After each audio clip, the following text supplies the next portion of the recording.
Hello and welcome to Allegedly Astrology. Each week we break down the astrology that happened during some of the biggest scandals and events in history. Thank you guys so much for listening to our show. And if you want to support us, you can leave a 5-star review and subscribe on whatever podcast platform you listen on. And if you do leave us a review on Apple Podcasts or Spotify and DM us a screenshot of your review, we will make you a custom meme of your big three and send you a quick write-up about it. We also have a very cool and exclusive Patreon. So if you want more awesome astrology content, join us at patreon.com/allegedlyastrology.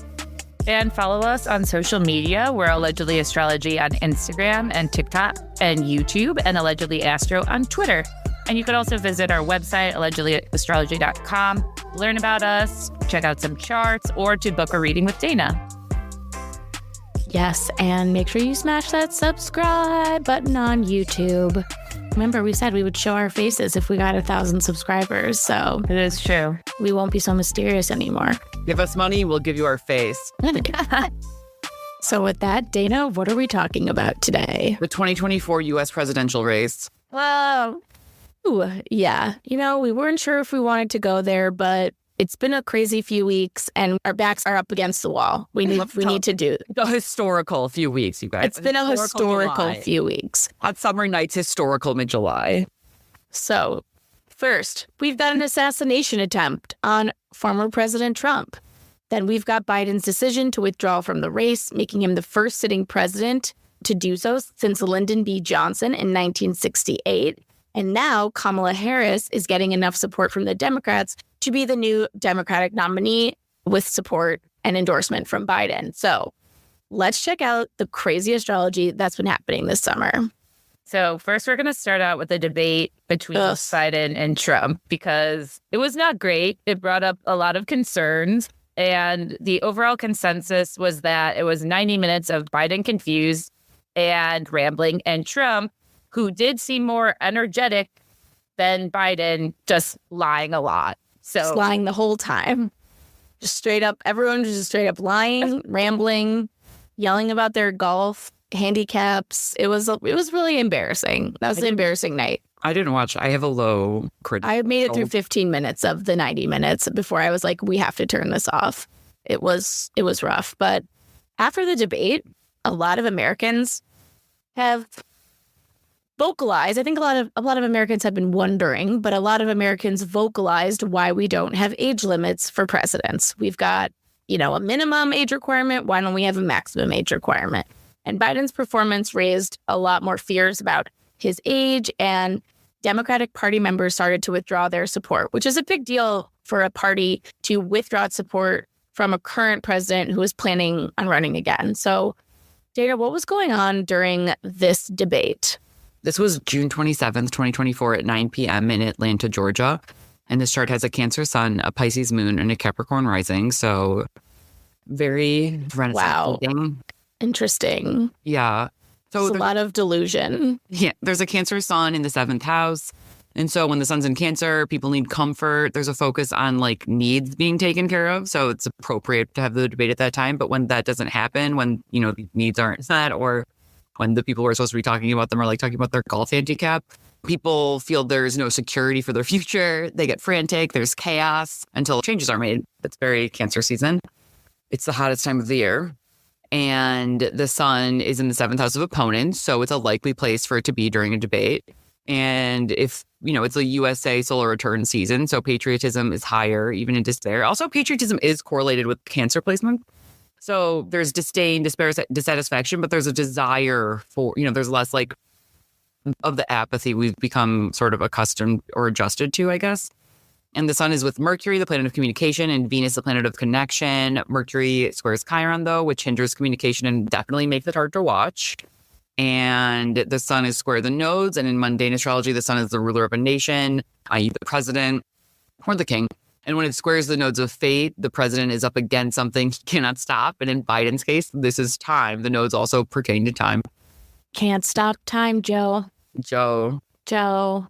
Ugh. Yeah, hi, Dana. I'm with the president. The Pisces moon was also with Saturn and Neptune, and the moon is the present moment. Saturn is a planet of tradition and aging, and Neptune is confusion. Saturn stationed retrograde 1 day later, and Neptune stationed retrograde 4 days later. And when a planet is stationing, the energy of that planet is ramped up, and a story is unfolding with topics that will be revisited, reviewed, and revised in topics related to those themes. So yeah, tradition, aging, and confusion. And all this is in the third house of communication. And the moon rules the Cancer sun, Mercury, Venus, and the seventh house, making it a huge focus. It's confusion and age. We're just like, what's going on here? The moon is confused. It's ruling the seventh house, the debate. We're like, truly, what's going on? Then there's a Capricorn rising, which is, appropriate. It's, about old people, establishment, structure, and it's ruled by Saturn, which is in the third house of peers. Old peers then, and debate. Yeah. Looking at this chart, the first two things I noticed, obviously, the Cancer stellium, because it's like open enemies. We have two very polarized political groups right now talking. And then also just the Capricorn rising for the reasons Dana said, but also it's interesting because we just got out of the Pluto return of the United States. Pluto's in Aquarius right now, but it's like a 1 degree Pluto. But it's interesting, all these things that we've been thinking about the last few years now is on display for everyone to see. And if you're curious about the United States Pluto return, we do have an episode about that. I think 2 episodes maybe. 2 episodes, because there's a lot of content there, and you guys should go back and listen to it because it is very, especially now that we have a little, some historical context happening, it's all really making sense. So this was America's first Pluto return because we're a young ass country. So we compared it to other countries' Pluto returns, and there's a lot of similar themes happening. So Pluto returns happen once every 248 years ish. Yeah. So there we go. We're just babies. We're just little babies. We don't know anything, but we have so many old people running this country. Ugh. Anyway. So after the debate, Biden gives an interview, and he said the debate was just like a bad night and only the Lord Almighty could get him to bow out. But the effort at damage control did little to alleviate the growing concerns about his age to be president. Yeah. And a lot of high-profile Democratic Party members started speaking out against him, which, again, is kind of crazy. Even Nancy Pelosi said that time is running out for Biden to decide if he was seeking re-election. Just kind of hypocritical, Nancy, but whatever. It's literally like the pot calling the people black. All right, Nancy. She needs to stay. She's an inside trader. Don't be mean. She has a job to do. There was a senator from Vermont, and he became the first Democratic senator to call on Biden to withdraw from the presidential race. He wrote an op-ed for the Washington Post, and he said that President Biden should step aside for the good of the country. But he did say it in not that mean of a way. His quote was something like, "We have asked President Biden to do so much for so many for so long. It has required unmatched selflessness and courage. We need him to put us first as he has done before, and I urge him to do it now." I'm obsessed with buttering up an old guy to just try and get him to leave his job. Dude, there was a meme that was like, this is the last generation that could retire, and they just all refuse. It's absolutely crazy. It's literally crazy. We will be working till the day we die, and then these guys are just like, stick it out. Podcast. But things got even more heated when George Clooney just decided to be like, let me write an op-ed for the New York Times, and was like, in the last 4 years, he's won many of the battles he's faced, but the one battle he cannot win is the fight against time. Just like Dana said. None of us can. I mean, George Clooney seems to be doing pretty good at it, but it's devastating to say it. But the Joe Biden I was with 3 weeks ago at the fundraiser was not the Joe Big Effin' Deal Biden of 2010. Yeah, because it's 10 years later. Yeah. And think about how much the 14 years later. Oh, sorry. What is time? Yeah, it's 14 years later, and the presidency ages you so much. It's so crazy. It ages even the most the Obama in 2008 versus Obama in 2016 is just... And it doesn't help if you have dementia, so... Yeah, we don't know. Oh my God. I mean, we know. We don't know, Dana. We're not doctors. We're not doctors. You need to be a doctor. Literally diagnose his dementia by just listening to him. So speaking of just listening to things that he says, it didn't help that he had a weird press conference where at one point he referred to Kamala as Vice President Trump. And although he didn't make any other huge blunders, it just wasn't a good look for him. Yeah. Right after the debate, everyone was looking for him to like assuage their fears and come out strong. And he just kept blundering after blunder. And obviously the media latched onto it like crazy. But he introduced Zelensky as Vladimir Putin. Oh, yeah. We can't forget about that. Vladimir Putin's. Oh, my God. Yeah, that was pretty rough. And while Biden was dealing with concerns from his own party, Trump was out in Pennsylvania at a campaign rally. And while giving his speech, shots rang out. Trump was shot and wounded in his upper right ear by a three-named assassin, Thomas Matthew Crooks. And we've done a lot of presidential assassination on our Patreon if you want to go back. But we're, referring to John Wilkes Booth and Lee Harvey Oswald. It's always a three-name person. And one member of the audience was sadly killed and two others injured. So Thomas Matthew Crooks was shot and killed eventually by the United States Secret Service counter sniper team. And in general, the Secret Service has faced a lot of criticism for not adequately securing the rooftop where Thomas Matthew Crooks was, because it was in line with the podium that Trump was speaking at. So it seemed a little like sus. And this event also led to the resignation of the agency's director, Kimberly Cheadle. So, yeah, and not to like harp on this conspiracy theory anymore, but there's just like was a lot of weird things about that. And they were trying to put the blame on local law enforcement. And, I'm sure there's a little bit of that, but your job as the Secret Service is to protect like former presidents. So yeah, it's I'm just like so weird. Conspiracy brain, but for some reason I literally just chalk this up to incompetence. Oh yeah, I mean it's all incompetence, but it's like the level of incompetence is really wild. Like law enforcement and Secret Service, I guess, were in that building, and he was just like, crawling around on a loud tin roof, and it's like you didn't hear anything up there. Like, and all these people, if the like, secret, said they saw him, right? All like, these people hey, were like guy up there pointing, and then like, how if the Secret Service snipers could get him in range, how could they not see him? Excellent question. I don't know. We have a lot of questions. But that's not what this episode is about. No. And, obviously this led to that photo of Trump with his fist in the air, like ear bleeding, yelling, fight, fight. And it was just like, that was just the craziest really image. Cool response, but also I feel like that's evidence of sociopathy because who just... Well, maybe all the same as having the same degree. I don't know. I don't think so, but... That's the thing that I thought was like so weird. And obviously there's a lot of things that go on that we don't know about. But it's like if the former president was just almost shot in the head, why did they let him suddenly stand up again? Like, you don't know if there's another shooter around. He could have just gotten blown in the fucking face, It's so it was bizarre. all weird. But this wasn't the first time Trump faced violence during one of his rallies. In 2016, a man attempted to grab a security officer's gun at a rally outside of Las Vegas. So, Dana, what was going on during the assassination attempt on Trump? So this was July 13th, 2024 at 6:11 p.m. in Butler, Pennsylvania, and this chart is a Cancer sun, a Libra moon, and a Sagittarius rising. So it's the same sun and rising as the USA Declaration of Independence chart, which is just interesting. I feel like at the very least we can say that this chart ties back then to the American chart. It's an American moment. It's historical. It's the spirit of America. Even if you on it, like school shooters are in some part a fraction of our, pie of America. And I mean, yeah, they are now. I mean, political assassination, and this guy somehow where he's like the center of the Venn diagram. So the Cancer sun, this is about patriotism. It's changeable. It's erratic. The sun's in the 8th house of death, assassination. It's a house of vulnerability.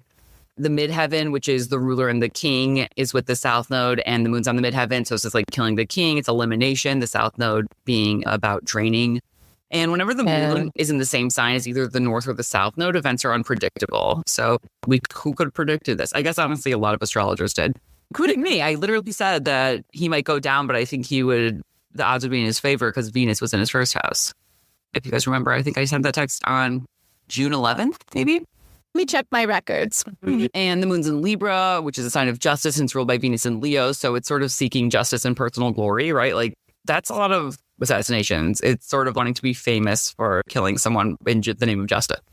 And it's a first quarter moon. And in moon families, this corresponds with the solar eclipse in Libra from October 14th, 2023, which is interesting. It's also an eclipse in America's 11th house of justice. It's where America's Saturn is too. So it could be tough times there.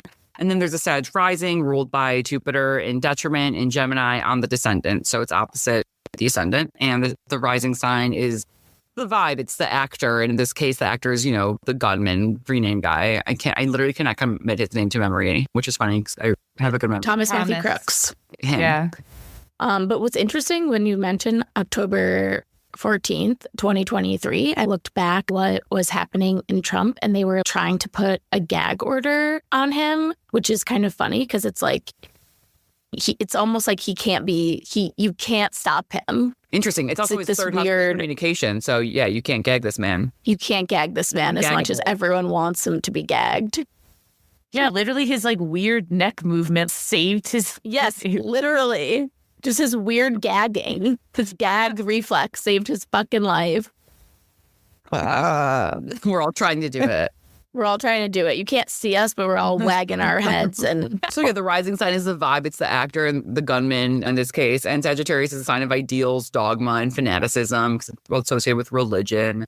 Religion has a spectrum, just like everything else. And when the chart ruler is in the same sign as the descendant, the actor has their opponents in mind. And with Jupiter, the chart ruler, in detriment in Gemini, I sort of wonder if the divide was to intent or split. I mean, obviously, I guess, but it's interesting to me. And the moon is ruled by Venus in Leo, opposite Pluto in Aquarius. And Leo in Aquarius is the axis of performance and power. So Venus opposite Pluto is sort of power games and maybe even jealousy. It seemed like this guy was obsessed with powerful figures, which, I mean, I guess could be really in the name of justice, but maybe a little bit of jealousy too, as he was apparently bullied his whole life. And I guess I'm a bully. But I do believe in bullying, especially as we continue to talk. Dana, you can't say I believe in bullying. Well, okay, I'm a Tim Walz fan, and he keeps calling the Republicans weird, and I think it's the best angle, the only political campaign the Democrats have found in, since Obama. I love you, Tim Walz. Okay, so there's also, I really buried the lead here because there's a Mars Uranus conjunction. Yeah, that's literally... Okay, that's literally... I have to look at the whole chart. And we have to give attention. So this is a transit that very much corresponds with a gunshot, and Mars is war and weapons, and Uranus is explosions and surprises. Now, if we look at this over Trump's chart, who was born on June 14th, 1946 at 10:54 a.m. in Jamaica Hospital in Queens, New York. And of course, he's a Leo rising, a Gemini sun, and a Sagittarius moon. And so Trump is in a 7th house Aquarius Saturn year, and his natal Saturn is in detriment in Cancer in his 12th house of enemies. His Saturn in detriment is conjunct Venus, which helps Saturn and him, therefore. And the only placement in Aquarius in his natal 7th house besides his descendant is his lot of fortune, which corresponds to events beyond one's control, i.e. fated events. So I won't bury this lead. The Mars-Uranus conjunction is literally conjunct Trump's midheaven. Mars is violence. Wild. I know. Yeah. Mars is violence and Uranus is surprises. The midheaven is the most public part of our chart, and it's a surprise attack in public. Wow. The sun's in Trump's 12th house, so it's conjunct his natal Saturn, which is his Time Lord, and Venus. The sun is the spotlight, and in the 12th house, it's a spotlight on hidden enemies and secrets. And it's interesting because the shooter was visible in plain sight. And Saturn, of course, again, Trump's Time Lord in annual perfections and transit to the Time Lord and from the Time Lord indicates significant events in the year. Saturn is also death, and Venus rules his midheaven. That's really tying that all up. And then Venus in his 1st house and Pluto's in his 7th house. So Venus is him getting shot or getting away fairly unscathed. And Pluto's the shooter. There's this big power. He's like him being attacked in public and then also coming out victorious with Venus sort of blessing him. And transiting midheaven is conjunct his natal Neptune. So it's an event that he, never saw coming. He's so confused by it. He's like, what the hell? I'm doing my thing up here, crowd work or whatever. Crowd work. So after this event, Biden announced an investigation into the security failures that happened here.